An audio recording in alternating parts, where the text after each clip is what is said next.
La scène fait froid dans le dos.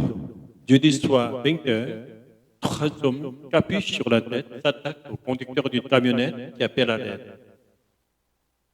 Les agresseurs, deux sur la chaussée, un autre, passé par la côté passager, l'extirpe du véhicule. Dans la plus grande confusion, devant des piétons hébétés, ils le traînent au sol et tentent de le mettre dans le coffre de leur voiture. Une femme, la compagne de la victime selon les voisins, s'interpose. Elle est brutalement repoussée. Les gens sont arrivés, c'était la confusion totale. Ça criait de partout, il y avait énormément de monde, beaucoup de gens qui criaient, donc c'est vrai que c'était très confus. Je constate une victime avec le visage ensanglanté à proximité de sa camionnette.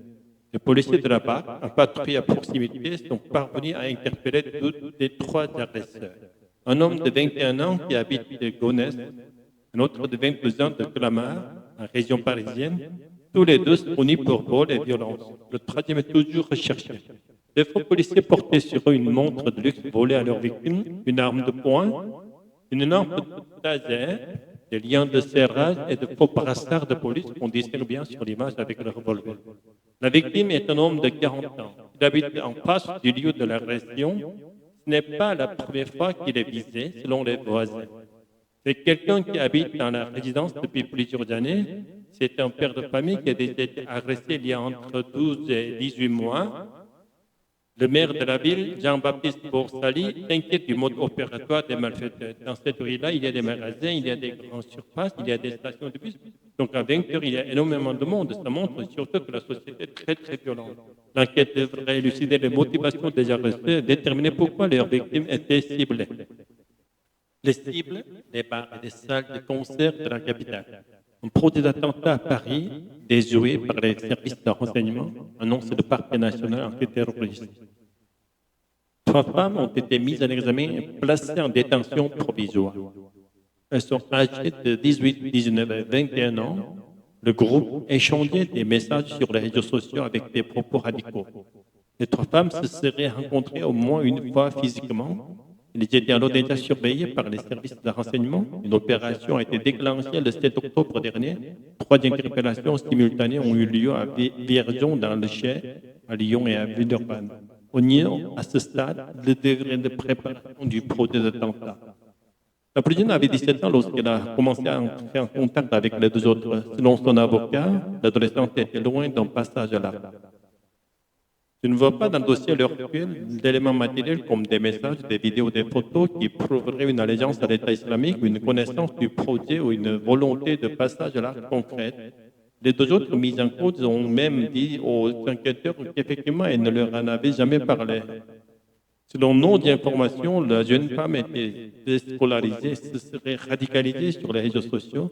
Le procureur antiterroriste constate que les profils de personnes radicalisées sont de plus en plus jeunes. Depuis maintenant 4 ou 5 ans, nous avons observé un très net rajeunissement des personnes engagées avec plutôt des personnes de moins de 20 ans. Et depuis 2023, beaucoup de mineurs. Depuis le début de l'année, 6 attentats ont été déjoués dans le pays, selon le ministère de l'Intérieur. Hier soir, les rives de la Seine se sont enflammées. Feu d'artifice au pied de la tour Eiffel, épaisse fumée rouge sur le pont Mirabeau, une ambiance de fête aussi spectaculaire qu'inattendue, a priori sans autorisation. Le club de supporters du Wydad Club, une équipe de football basée à Casablanca, Maroc, célébrait ses 20 ans d'existence, un anniversaire relayé sur leur site. Hier soir, dans le restaurant La Plage parisien sur le bord de Seine, un serveur a filmé. Antoine Bronchard était au premier loge. Des centaines d'individus sont arrivés avec des fumigènes qui ont craqué des fumigènes tout le long du quai. De l'autre côté, nous, on n'a pas trop compris ce qui s'est passé, mais on ne s'est pas senti en danger. Cette riveraine, elle aussi, a filmé depuis son balcon. C'était extraordinaire, très, très spectaculaire. Les gens ont commencé à crier, tout le monde était surexcité. C'était génial. Ça n'a pas duré très longtemps, mais c'est vrai que les personnes un peu sensibles pourraient être affectées. Contacté, la préfecture de police ne communique pas sur le sujet. La mairie de Paris, quant à elle, affirme ne pas avoir été alertée. Sur le réseau socialiste, Aurélien Véran, conseiller RR de Paris, s'injure. Sans autorisation, faites-vous plaisir à Paris. Zéro contrôle, zéro sanction, le chaos comme doctrine. Selon le maire RR du 16e arrondissement, une enquête de police a été ouverte pour déterminer les responsabilités. C'est un fléau qui épuise les agents de l'Office national des forêts et des dépôts sauvages. L'ONF en découvre de plus en plus chaque semaine dans la forêt de Sénat, située au sud de Paris. Les amas de détritus déposés le plus souvent par des entreprises du BTP qui ne veulent pas payer les frais de déchetterie. C'est plus facile de venir se cacher en forêt, notamment en forêt de Sénat, où on a des parkings infraforestiers assez nombreux plutôt que d'aller en déchetterie. Abandonner ces déchets dans la nature n'a de passif de 12 ans de prison et 75 000 € d'amende qui agace les promeneurs. C'est dégueulasse, en plus c'est dangereux. Ce sont des morceaux de verre, des clous, de n'importe quoi. Sur les réseaux sociaux, les photos de dépôts sauvages découverts dans les bois pullulent, accompagnés de commentaires désabusés. Le nettoyage de ces dépôts coûte 50 000 € par an. Pour tenter d'enrayer le phénomène, les agents de l'ONF mènent l'enquête en fouillant dans les déchets. J'essaie de chercher des papiers, des indices qui pourraient me donner l'identité des coupables. Des factures, des choses comme ça, des éléments de comptabilité peut-être. Mais comme souvent, les responsables de cette pollution n'ont laissé aucun indice derrière eux. Pour les retrouver et surtout les sanctionner, certains élus investissent dans des caméras comme celle-ci positionnée en bordure de forêt. Avant les caméras, on ne pouvait pas retrouver les auteurs puisqu'en fait, ils venaient ici de nuit, ils déchargeaient leurs déchets et repartaient très vite en voiture et c'était terminé. Dans cette zone, si un habitant dépose des déchets à côté des bacs à ordures, il est directement repéré par la caméra qui est reliée à ce centre de surveillance, comme sur une vidéo captée le matin même. Là, on peut voir qu'une dame arrive et dépose des sacs à côté du conteneur à vêtements. On a les images. On a réussi à capter une plaque par lecture. On fera un rapport en procès-verbal pour que cette personne soit verbalisée. Un système dissuasif, mais impossible d'installer des caméras sur chaque chemin forestier, car la forêt de Sénat s'étend sur plus de 3000 hectares. Au début, seuls quelques objets volent. À peine le temps de se mettre à l'abri, puis le vent se déchaîne, tourbillonne, destructeur. À quelques kilomètres de là, effaré, un chauffeur découvre à la lumière des éclairs la tornade. Passage d'à peine quelques minutes à Rio Bonito de Lora, il y a une petite ville du sud du Brésil qui sème le chaos. Regardez ça, tout ça, c'était des maisons, vous voyez dans quel état c'est. Regardez même les voitures dans la rue. Vu du ciel, les dégâts sont impressionnants. Des toits broyés, des immeubles disloqués, réduits en miettes. À l'image d'un stade, on reconnaît à peine la structure.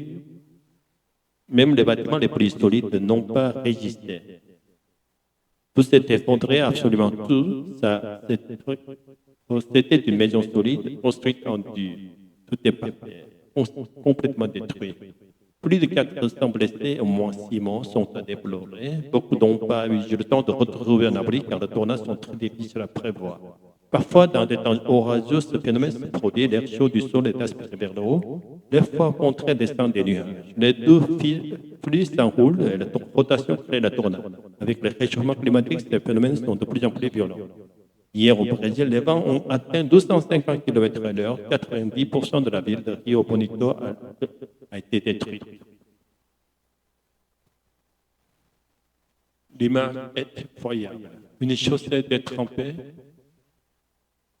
un poids lourd hors de contrôle. Dans la voiture, les deux occupants ont été tués sur le coup. L'accident s'est produit sur route 85, l'un des axes routiers les plus dangereux d'Europe.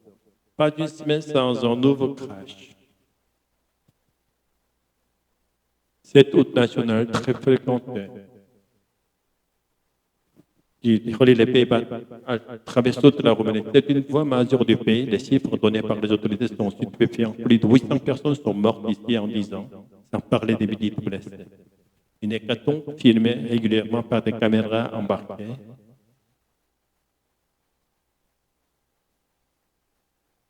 En Roumanie, la route nationale E85 est surnommée la route de Décroix.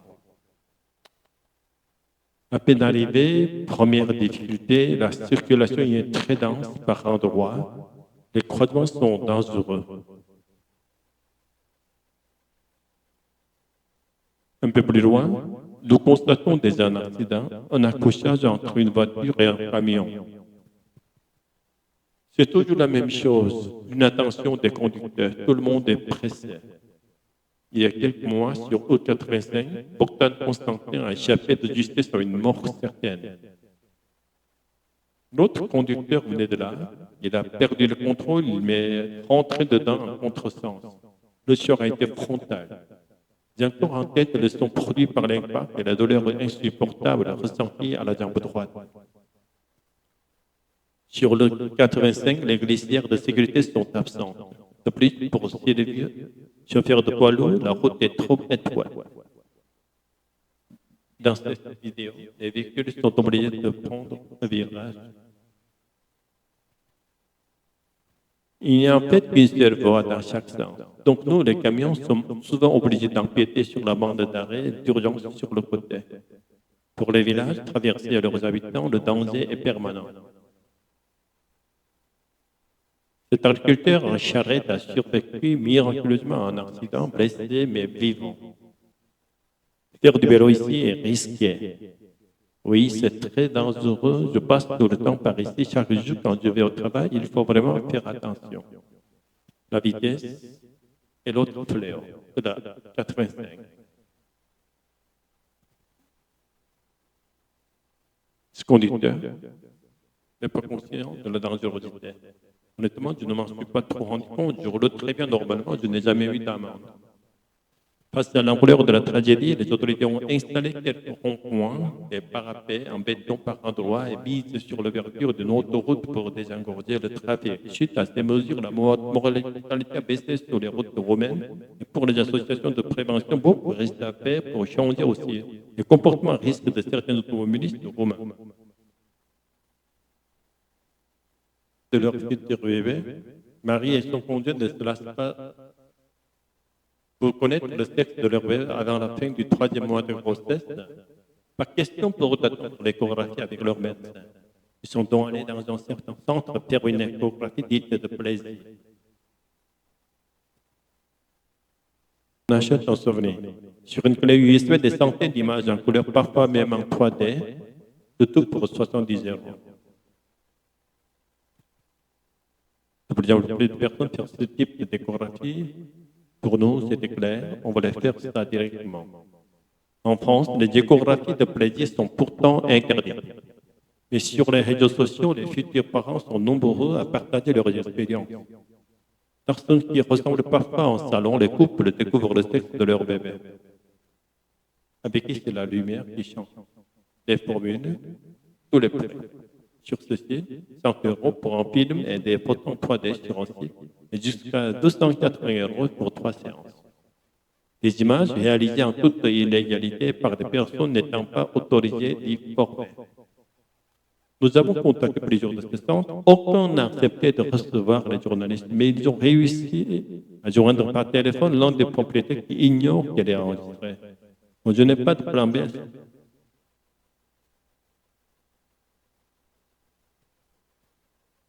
Je sais faire des clichés un peu comme un photographe saurait se servir dans l'appareil photo. Nos clients sont également leurs patients. En juin dernier, pour la première fois, la responsable d'un centre d'échographie de plaisir a été condamnée à 2 000 € d'amende pour exercice illégal de la médecine.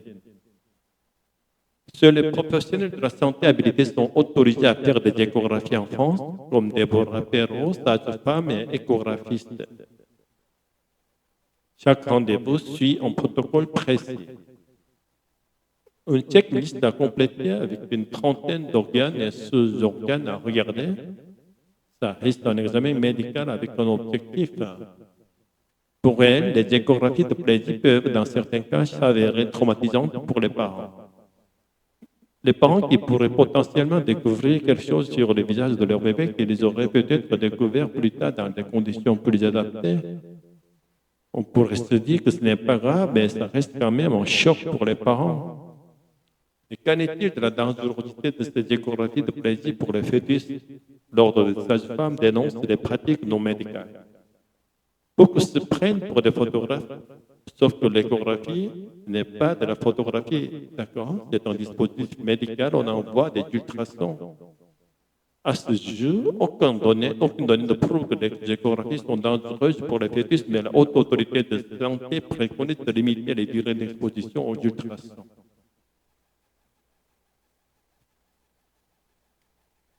En police écrit entendre le bon numéro jusqu'au cri de la victoire. Le vendredi soir à Grenade, à 25 km de Toulouse, l'ordre rassemble 150 personnes pour une soirée accessible avec des cartons à petit prix. Les gens prennent 7 pour 11,50 € pour la soirée, c'est moins cher que le cinéma. Ce soir, à gagner uniquement des lots de produits alimentaires, toutes les générations sont représentées. On vient ici en famille ou entre habitués de l'auto. C'est ma passion, j'aime le contact des gens aussi parce que je connais pratiquement tout le monde ici. Être avec les amis et la famille, sortir un peu, la change un peu. Après, je suis jeune, j'aime bien sortir aussi avec mes potes, tout ça, mais c'est différent.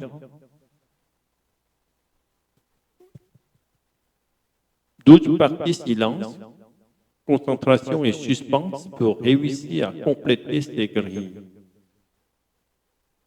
On vous accuse parfois de sortir toujours les mêmes numéros. Oui, quand les gens ne gagnent pas, et quand les gens gagnent, du coup, la machine va très bien. Carton plein pour Chantal, votre qui a fait partie des 36 gagnants de la soirée.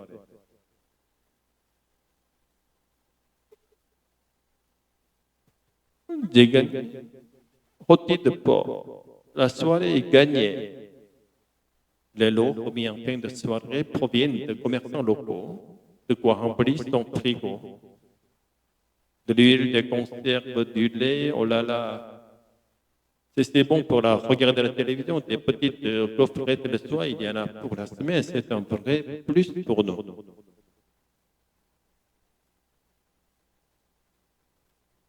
Soit gagné aussi pour l'association qui encadre le club de roller de Grenade. Il récupère 600 € de bénéfices de la soirée. Chaque année, il organise 14 lotos pour payer ses tenues et ses différents prévoyants pour les compétitions. Chaque déplacement, surtout quand on va à l'étranger, il faut compter entre 1 500 et 2 000 € pour chaque déplacement. Porté par le tissu associatif, près de 300 lotos sont organisés en moyenne chaque jour en France. C'est une icône toujours à la pointe de la mode. Le stylo 4 couleurs se décline désormais dans toutes les teintes. Au clic historique, le chouchou des salles de classe s'invite même à la table des plus grands et aux mains d'illustres adeptes. Retour sur le stylo 4 couleurs, un objet culte. Dans les allées des magasins spécialisés, il est souvent cité comme le préféré des écoliers.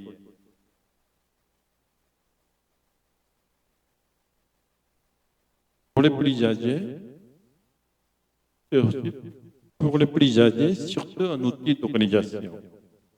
Moi, je prends ma carte couleur quand j'ai fait mes comptes, tout de suite, j'ai le rouge, mais je mets ma main en rouge, je m'en sers tout de suite. C'est pratique, on a toutes les couleurs sous la main. Dans cette enseigne, 1,5 million d'exemplaires vendus cette année, 10% de plus que l'an passé. Et pour trouver sa plume, il faut compter 1,59 € pour le classique, à près de 5 € pour les plus élaborés. La différence avec celui que tout le monde connaît, le classique, c'est qu'il est encore blanc, alors que celui-ci est en couleur avec un dégradé et une finition brillante, ce qui explique qu'il soit plus compliqué à fabriquer. Donc, l'histoire s'écrit dans une usine de Clichy en région parisienne. En 1970, coup de génie de l'industrie Marc Pic. Il invente le stylo 4 couleurs. Il sortit un grand pompe à un prix grand public.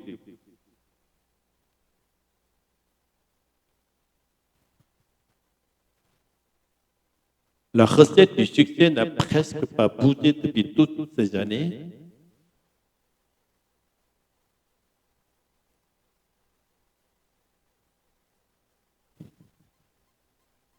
Fabriqué dans une usine de Seine-et-Marne, le stylo économique n'a jamais changé de forme.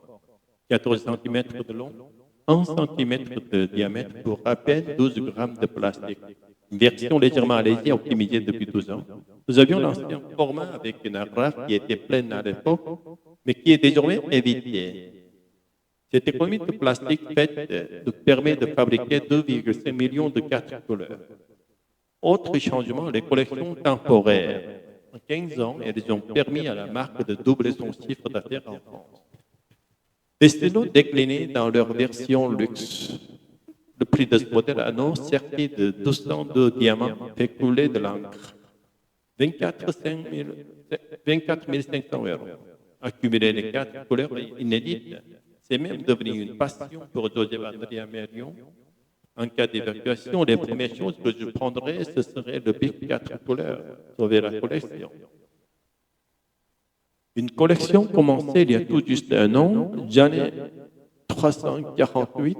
Vous avez par exemple les modèles de Corse, la collection cocktail, les fleuristes, et par exemple l'Astérix. Le tout en jeu dépense jusqu'à 70 euros par mois en stylo. C'est un bel investissement. Je me dis que je les garde et dans quelques années, je ne pense pas qu'ils joueront la même valeur que je les ai achetés. Le collectionneur veut aller un peu plus loin, il compte atteindre 1000 stylos 4 couleurs d'ici quelques mois.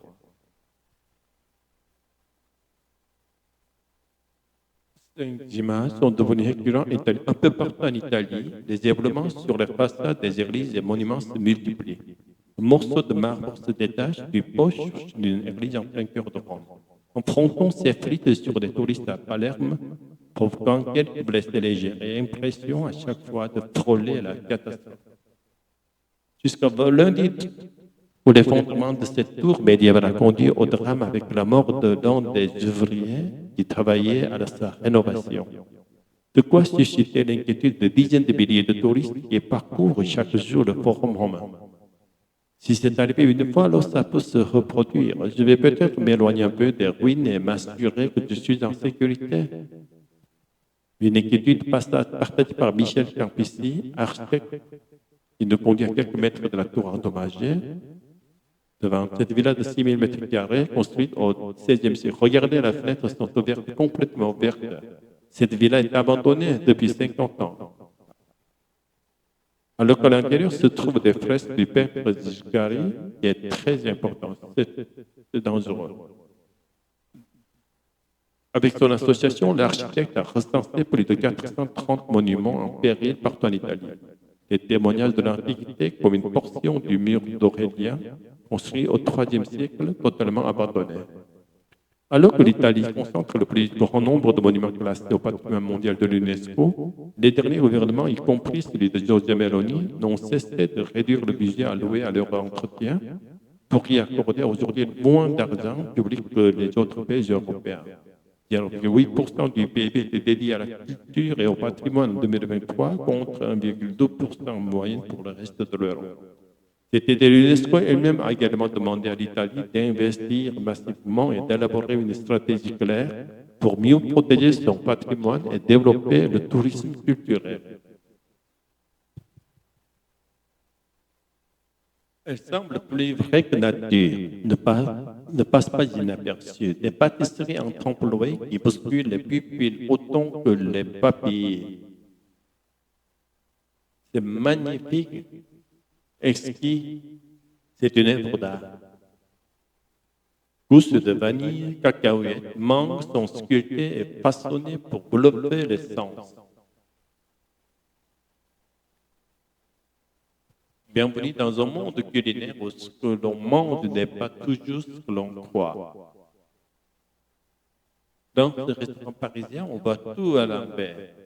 La carte est en trompe-l'œil, grandeur nature. Le sucre se fait passer pour du salé et le salé prend l'aspect d'un dessert comme une tarte au citron qui n'en est pas une. Visuellement, c'est perturbant parce que ça ressemble vraiment à une tarte au citron, mais avec le goût du salé, ça perturbe au niveau de l'esprit. En cuisine, le chef Yolande Batier est devenu experte dans l'art du subterfuge. Démonstration avec un pain au chocolat. La pâte qui est une pâte feuilletée et les champignons, la viande qu'on a coupée, bâtonnée, pain au chocolat. Pain au chocolat, burger Saint-Honoré, ou milkshake tomate et chantilly fromage. Illusion d'optique se multiplie dans l'assiette des clients qui en redemandent. La nourriture, ça a toujours été et ce sera toujours un terrain de jeu. On ne vient pas seulement pour se restaurer, on vient pour vivre une expérience. Et le trompe-l'œil, on est en plein dedans, en fait. C'est découvrir quelque chose, jouer avec l'essence, jusqu'à croquer dans cette éponge à vaisselle en entrée. Un plat en apparence non comestible qui fait saliver ou grimacer. Il faut quand même que ce soit quelque chose qu'on puisse mettre dans la bouche. C'est pour ça que l'éponge à vaisselle nous interpelle parce que c'est la limite. Des limites, les influenceurs n'artistent aucune. Sur les réseaux sociaux, c'est un défilé de trompe-l'œil culinaires, tous plus fous les uns que les autres. Dans son studio, Angelica est devenue maître de l'illusion face caméra. Pâtissière autodidacte, cette mère de famille réalise des gâteaux en forme d'objets de la vie de tous les jours. Aujourd'hui, une lampe est son abat-jeu en dentelle. C'est de la fécule de maïs, du sucre glace et du glucose. C'est super fin. Vous voyez là, les petites membranes, il ne faut vraiment pas que ça craque. Pour 2 millions d'abonnés, il lance des défis permanents. Par exemple, là, on m'a demandé, tu n'es pas capable de manger des cheveux.